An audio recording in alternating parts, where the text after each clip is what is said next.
En el video Tejidos Vegetales 1 desarrollé los tejidos meristemáticos y de sostén, es decir, el epidérmico y el suberoso. En este video Tejidos Vegetales 2 voy a desarrollar otros dos tipos de tejidos. En primera instancia, los tejidos de sostén, que corresponden al tejido denominado colénquima y a otro tejido denominado esclerénquima.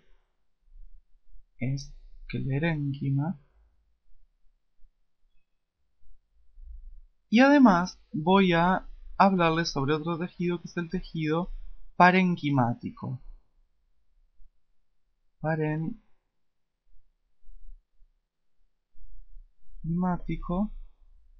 También llamado tejido fundamental.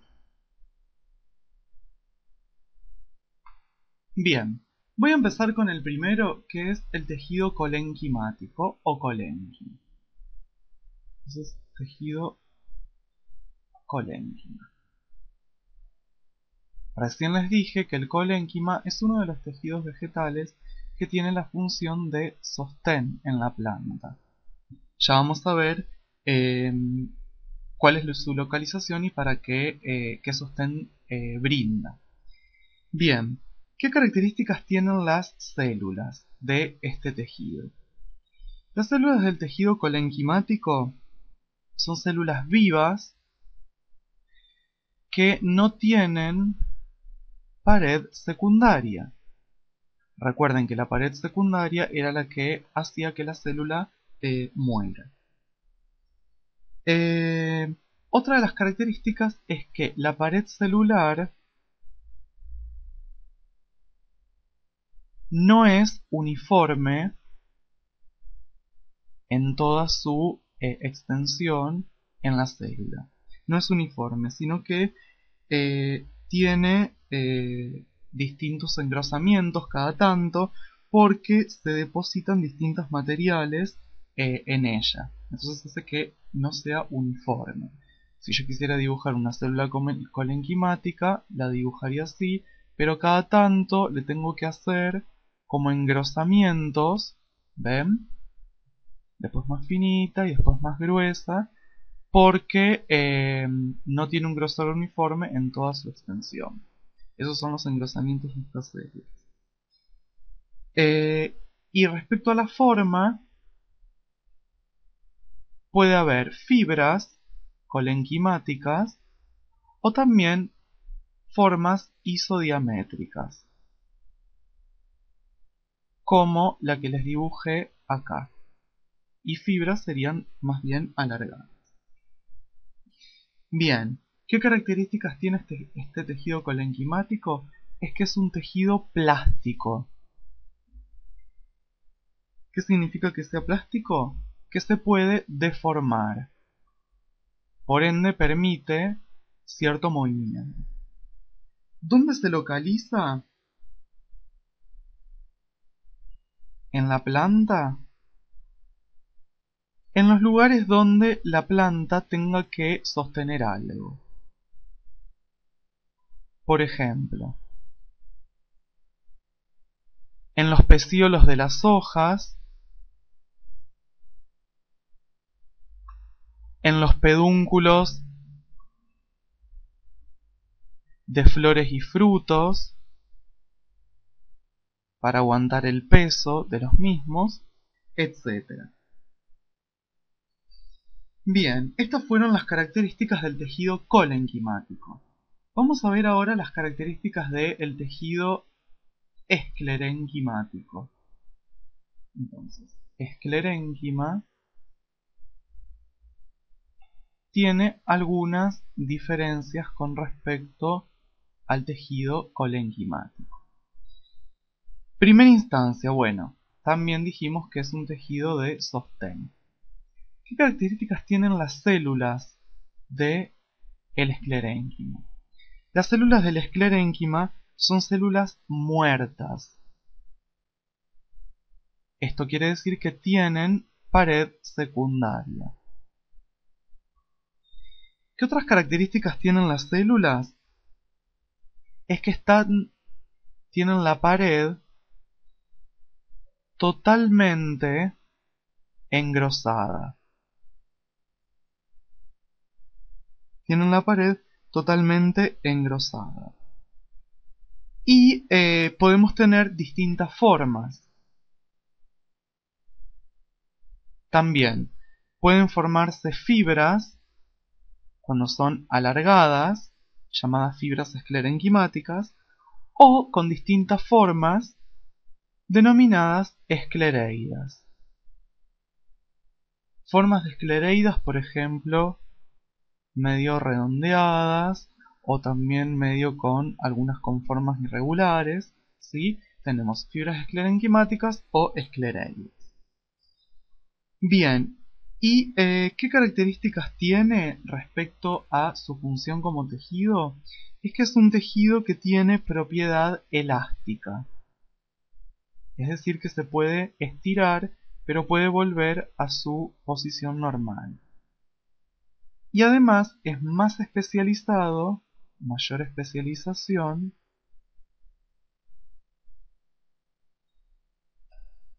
que el colénquima.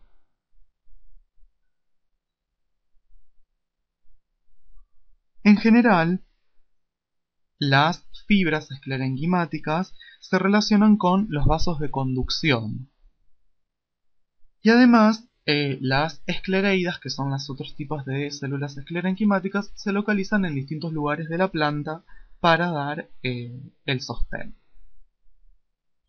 Bien, estas fueron las características de los dos tejidos de sostén, es decir, del colénquima y del esclerénquima. Ahora les voy a hablar sobre el otro tejido que planteé para este video, que son los parénquimas. Bien, el parénquima es el denominado tejido fundamental de la planta. ¿Por qué se denomina tejido fundamental? Porque es el que ocupa alrededor del 80% de la planta. Todos los órganos presentan parénquima y es muy abundante. Además, tiene poca especialización, porque tiene muchísimas funciones, poca especialización y tiene en general consistencia carnosa. Bien, hay muchos tipos de parénquima, ahora vamos a verlos. Algunos están relacionados con la reserva de alimento, otros participan en la cicatrización de heridas, otros forman otros tejidos, porque, por ejemplo, a partir de células parenquimáticas se pueden formar esclereidas, que formaban parte del tejido esclerenquimático. Bien, ¿qué características tienen las células de los parénquimas? Obviamente son células vivas, es decir, sin pared secundaria. Además, tienen tamaño variables, formas variables, puede haber o no espacios intercelulares, que eso va variando, no son cosas tan importantes, y pueden también tener inclusiones, distintas inclusiones. Voy a pasar a otra diapositiva porque les quiero hablar sobre las clases de parénquima, o la clasificación, clases de parénquimas que existen o que pueden existir en las plantas, como generalidad. Uno de los parénquimas es el denominado parénquima de reserva. Justamente, o específicamente, el nombre les está diciendo cuál es la función. Es aquel que acumula sustancias nutritivas. ¿Sí? Acumula sustancias nutritivas. Que puede acumular distintas sustancias, por ejemplo almidones, azúcares, etc. Después tenemos otro, que es el denominado parénquima aerífero. El parénquima aerífero, el nombre también les dice, es el que acumula aire. Acumula aire. ¿Dónde podemos encontrar específicamente parénquima aerífero? En plantas acuáticas y en plantas palustres, es decir, las que se encuentran en la transición entre el agua y la tierra. Bien, en general, los espacios intercelulares que se encuentran entre las células parenquimáticas son muy grandes, ¿sí? Y pueden llegar a desarrollar lo que se conoce como cámaras aeríferas. Cámaras aeríferas. Si yo coloco un trozo de tejido de parénquima aerífero en una lupa o en un microscopio, puedo observar que hay muchas células, como estoy haciendo acá, rodeando un gran hueco que vendría a ser que este es la cámara aerífera, ¿sí? Con todas células parenquimáticas alrededor. Y por último, hay otro tipo de parénquima, en realidad no es el último, me falta uno. Tenemos el parénquima clorofiliano, que al poseer clorofila es verde en general y es el que participa en la fotosíntesis. Es decir, el que fotosintetiza. Hay dos tipos de parénquima clorofiliano. Uno es el parénquima clorofiliano en empalizada, que se caracteriza por tener células más bien alargadas, sin espacios intercelulares y con mucha actividad fotosintética. Y después tenemos el parénquima clorofiliano lagunoso, con características totalmente contrarias al tejido en empalizada. Este tiene células redondeadas, con grandes espacios intercelulares y menor actividad fotosintética. Y ahora sí, por último, el último tipo de parénquima es el parénquima el parénquima acuífero, que es el que acumula agua. Acumula agua. Las células tienen vacuolas muy grandes y en general se desarrolla en plantas que están adaptadas a vivir en ambientes secos, utilizando el agua como reserva. Bien, entonces, en este video básicamente les mostré las características de los tejidos de sostén y las características del tejido fundamental de la planta, que es el parénquima.